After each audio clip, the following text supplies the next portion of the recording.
Hello, bonsoir à tous et à tous. Donc aujourd'hui, on va faire une vidéo qui porte sur la réplication de site Active Directory. Donc j'ai à faire une vidéo pour montrer comment rétrograder votre forêt Active Directory. Maintenant, pourquoi on rétrograde? Je l'avais dit aussi. Parce que quand vous voulez faire de la réplication, donc la réplication, cela veut dire assurer la disponibilité des données. Donc vous prenez vos données qui sont sur le serveur 1, vous les mettez sur le serveur 2. Donc de telle sorte que si le serveur 1 tombe en panne, l'autre pourra assurer le fonctionnement du système. Dans ce cas de figure, on a un serveur 2016 et un serveur 2012. Donc le serveur 2016, c'est lui le DC. Donc quand je parle de DC, c'est un contrôleur de domaine. Donc on peut avoir deux types de contrôleurs de domaine. Un contrôleur de domaine à lecture seule et un contrôleur de domaine qui a tous les privilèges. Donc ça, on va le voir. Maintenant, dans ce cas de figure, si on veut faire la réplication sur le 2012, il faut rétrograder les niveaux fonctionnels du domaine et de la forêt. Donc, ce qui va permettre aux deux forêts de pouvoir communiquer. Donc, c'est ça qu'on va voir. Maintenant, le serveur 2012, il doit être intégré dans le domaine du serveur 2016 comme étant un serveur membre. Maintenant, quand il s'agit d'un serveur membre, on peut le gérer. Donc là, au lieu d'utiliser le serveur ici, ce que je vais faire, je vais me rendre sur le serveur 1. Donc là, arrivé au niveau du serveur 1, je vais vous montrer quelque chose qui est un peu spécial, donc qui vous permet de gérer vos serveurs en étant sur un seul console. Donc là, vous attendez un peu que ça se charge.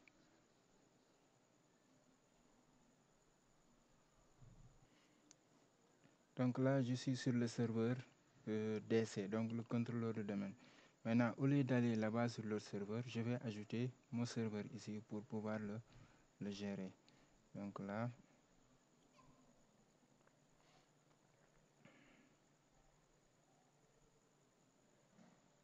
je vais retourner ici.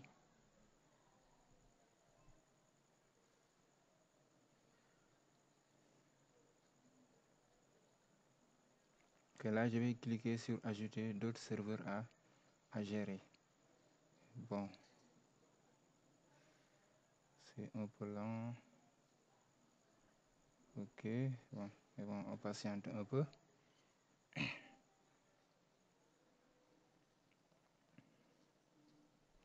Ok, maintenant ici, je vais mettre le nom ou bien l'adresse IP. Donc là, je peux mettre slave pour le rechercher, pour voir si bon, il est là. Donc là, je vais le mettre ici. Ok. Maintenant là, il va le mettre sur le serveur. Donc à partir d'ici, je peux faire l'installation de mon domaine Active Directory. Maintenant, pour le serveur DC, donc le domaine Active Directory doit être installé, paramétré et configurable et ça doit marcher. Maintenant, quand vous intégrez le serveur 2012 comme étant un serveur membre dans le DC, il va falloir installer le rôle Active Directory. Maintenant, on va le faire pas à pas. Donc là, vous venez sur ajouter des rôles et fonctionnalités. Là, je mets suivant. Ok, suivant.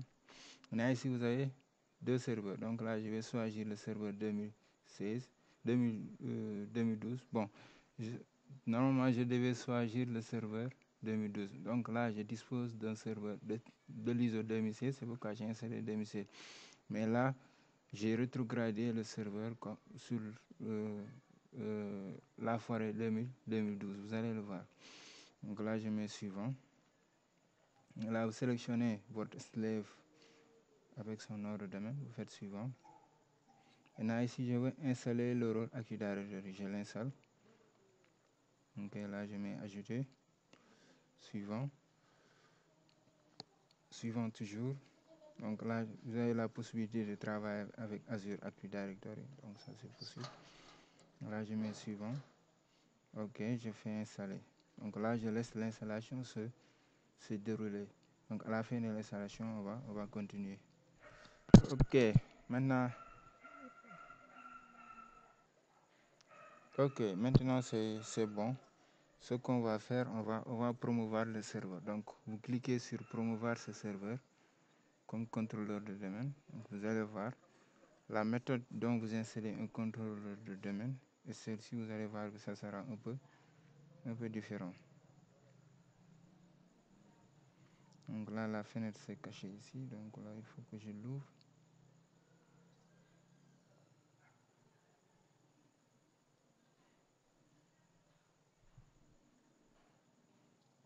Ok, là c'est bon déjà. Vous avez la fenêtre qui est là.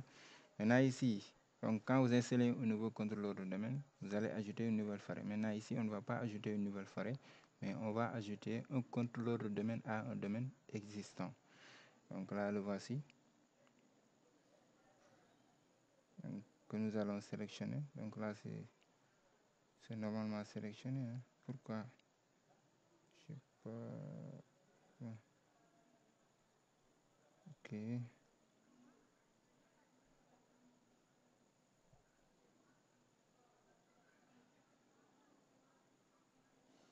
Bon, là, je vais m'identifier. Donc, je pense que c'est l'identification qu'il demande.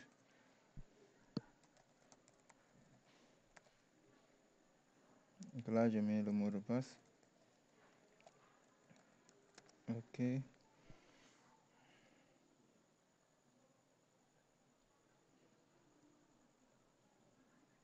Ok. J'ajoute. Ok, c'est bon. Là, vous faites suivant.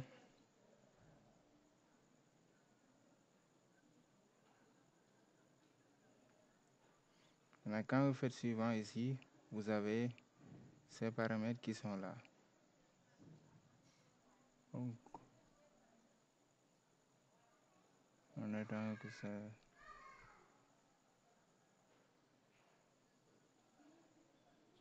Ok, là, il vous donne ces paramètres. Donc, spécifier les capacités du contrôle de domaine et les informations du site. Donc, installer en même temps le DNS, donc le catalogue global qui permet d'accélérer tout ce qui est recherche d'informations au niveau de la base et de mettre un contrôle de domaine en lecture seule. Donc, ça dépend de vous. Mais, bon, je vous conseille de ne pas le mettre en lecture seule parce que le laisser avec tous les droits, c'est mieux. Donc là, pour le site, je vais laisser first default site. Là, je mets passé @1992. Là,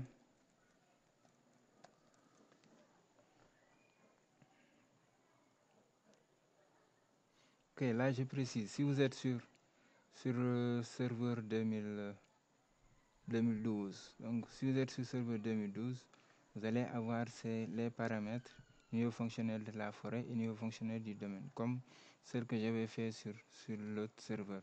Donc là, il faut seulement... Bon, là, vous n'allez même pas modifier parce que quand vous êtes sur le serveur 2012, il va le prendre en compte automatiquement. Donc là, c'est bon.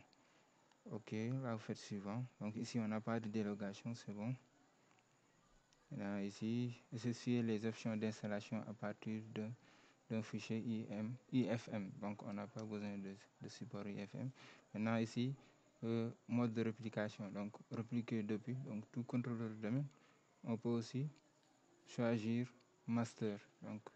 Donc la réplication vers tous les contrôles de domaine ou bien vers master. Donc là, je peux choisir master si je veux ou bien je laisse tous les contrôleurs de domaine. Donc ça va se faire vice versa. Donc, c'est un seul contrôleur de domaine que nous avons. Hein. Donc là, bon, je vais choisir master. Et là, je mets suivant.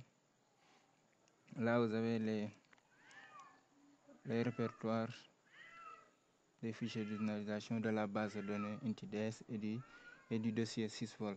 Donc là aussi, vous faites un suivant et vous avez le récap des informations. Vous faites suivant. Et il va faire la vérification donc pour voir si les informations sont correctes ou pas. Maintenant, dès que les informations sont correctes, on peut passer à l'installation. Donc là, il fait la vérification. On attend que la vérification se termine. Donc là, comme vous le voyez, nos paramètres sont corrects. Donc là, on n'a pas de problème. Donc là, on fait installer et il va nous installer notre contrôleur de domaine, donc qui est repliqué ici.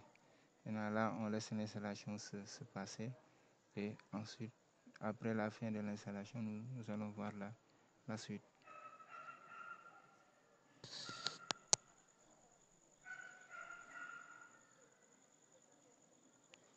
Ok, là on voit que l'installation s'est bien passée. Maintenant, on va promouvoir le serveur comme étant un contrôleur de domaine.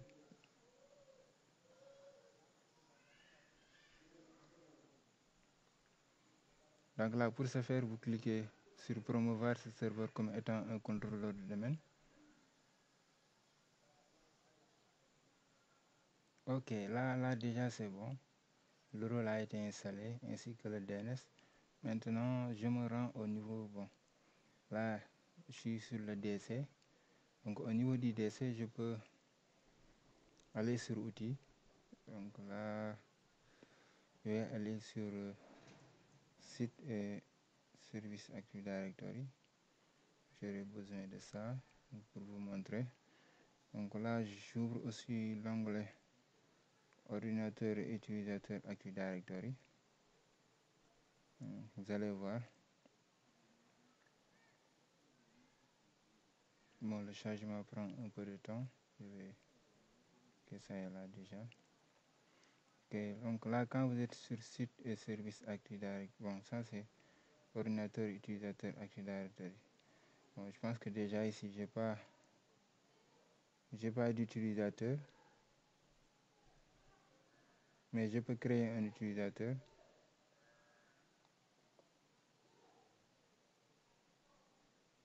Nouveau. Donc là, j'ai créé un utilisateur ici. Donc je vais le nommer.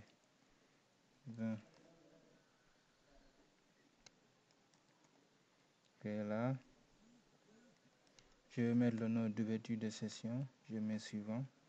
Ok, là, il me demande un mot de passe. Je vais mettre un mot de passe.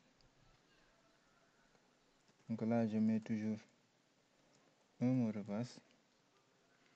Donc là, l'utilisateur ne peut pas changer de son mot de passe. On met suivant. Ok, là, je viens de créer un utilisateur au niveau du serveur master. Maintenant, ici, bon, on peut aussi ajouter, si je ne me trompe pas, bon, ça ne vaut pas la peine.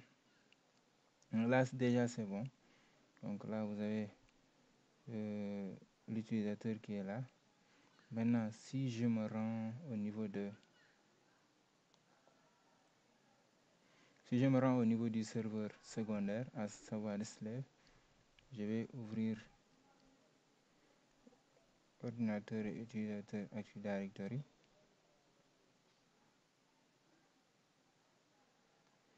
Là, je dépile la forêt master, la forêt HCID. Donc là, je vais sur user, que voici où. Donc la réplication se fait automatiquement de part et d'autre. Donc là, je peux créer aussi un utilisateur sur slave. Bon, ça dépend, je peux créer un utilisateur comme une unité d'organisation ou bien un groupe. Donc là, je vais créer une unité d'organisation.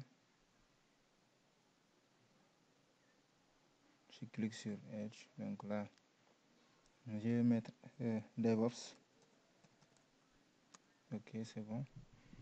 Là, je me rends au niveau du... Là, j'actualise. Donc là, pourquoi ça n'apparaît pas? Je vais vous montrer, c'est pourquoi. Donc là, je l'ai créé, mais il n'apparaît pas ici. Voyez. Maintenant, ce qu'on va faire, on va sur site et service Active Directory. Donc là, je suis sur le master. Donc là, c'est la base de données NTDS. Ok. Maintenant, ce que je vais faire, je vais automatiser la réplication maintenant. Ok, je le fais de part et d'autre. Donc là, c'est bon. Ok. Donc là, je reviens ici, j'actualise. Donc là, vous avez votre DevOps qui est là. Donc là, on répète la même chose, on crée encore IT. Donc là, je mets IT. Ok, c'est bon. Là, je reviens ici. Ok, je vais actualiser. Toujours, il faut avoir l'habitude d'actualiser déjà. Donc, j'actualise. Ok, là, je reviens. Et vous avez IT qui est là. Donc, la réplication, c'est bel et bien passé. Donc, tout a été répliqué sur le serveur 2012 comme sur le serveur 2016. Donc, là, c'est vraiment quelque chose qui est bon à savoir et aussi à utiliser. Donc, je vous conseille de l'implémenter sur vos infrastructures. Donc, même là, comme vous le voyez, donc le DNS a été répliqué directement. Donc, tous mes zones DNS sont répliquées ici directement. Je n'ai pas créé les zones DNS. Donc, il me réplique tout. Donc, ça, c'est quelque chose de bon. Donc là, je vous donne rendez-vous prochainement donc pour un autre tutoriel. D'ici là, portez-vous bien.